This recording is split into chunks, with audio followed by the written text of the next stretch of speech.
Assalamualaikum warahmatullahi wabarakatuh.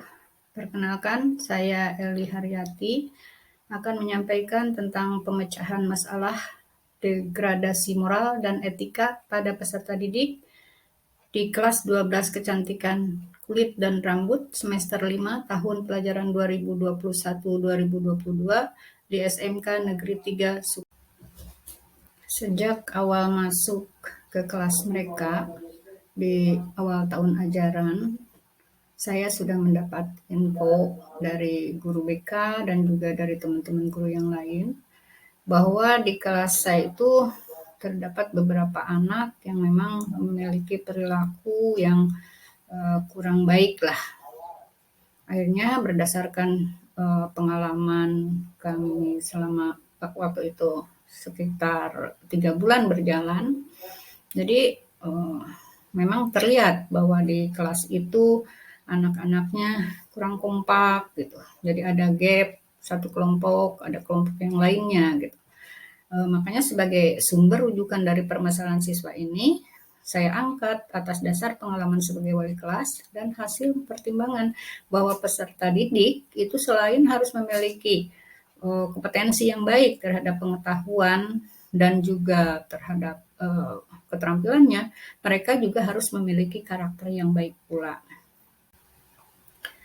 Nah, adapun permasalahan yang sering timbul dan terlihat selama proses pengamatan ini, yang pertama mereka itu kurang menghargai terhadap guru dan juga pegawai di lingkungan sekolah.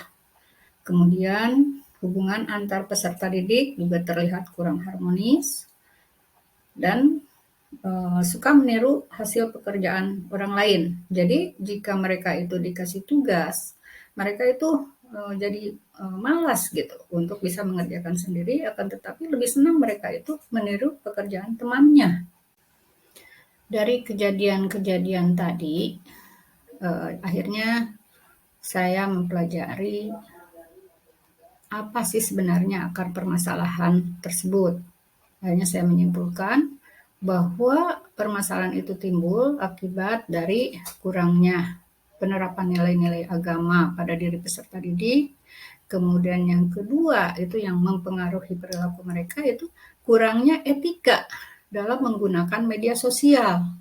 Kemudian yang ketiganya belum optimalnya bimbingan dan pembinaan dari orang tua dan guru. Bukan berarti orang tua dan guru ini tidak melakukan bimbingan terhadap anaknya ataupun anak didiknya di sekolah, akan tetapi ini belum optimal sehingga menimbulkan perilaku yang seperti itu. Mereka seperti kurang terkontrol dan sebagainya. Setelah diketahui akar permasalahannya, akhirnya saya mencari bagaimana atau alternatif apa aja yang bisa dijadikan sebagai solusi pemecahan masalah yang ada.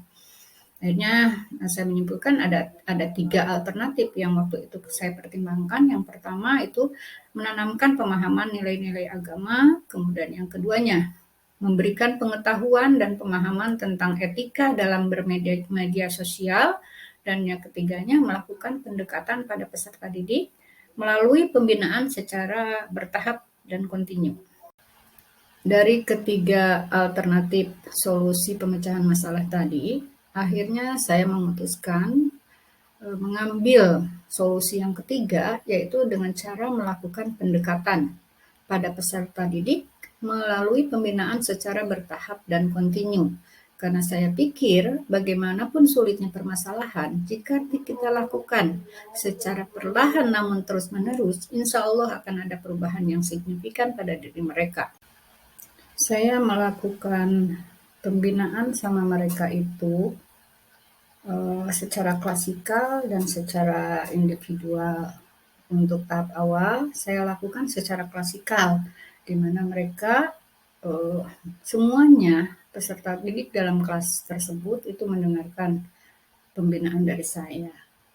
Akan tetapi untuk proses selanjutnya, karena yang memiliki permasalahan adalah hanya beberapa orang anak saja, akhirnya saya panggil satu demi satu, saya lakukan coaching sama mereka menanyakan kenapa perilaku mereka itu sampai demikian.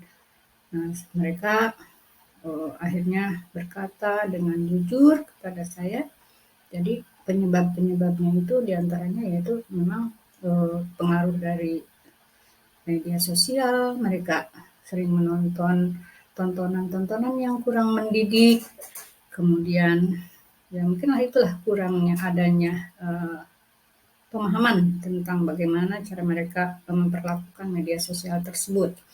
Akhirnya setelah berjalannya waktu, alhamdulillah terlihat adanya perubahan tingkah laku ke arah yang lebih baik pada diri siswa yang secara perlahan menjadi habit atau kebiasaan dalam perilaku kesehariannya. Betapa terharunya saya ketika di akhir tahun mereka berkata, "Ibu, terima kasih. Kelas kami sekarang itu sudah menjadi kelas yang baik, sudah menjadi kelas yang kompak. Kami itu seringkali menjadi jika berbuat sesuatu kesalahan, malah kami itu malu. Karena apa?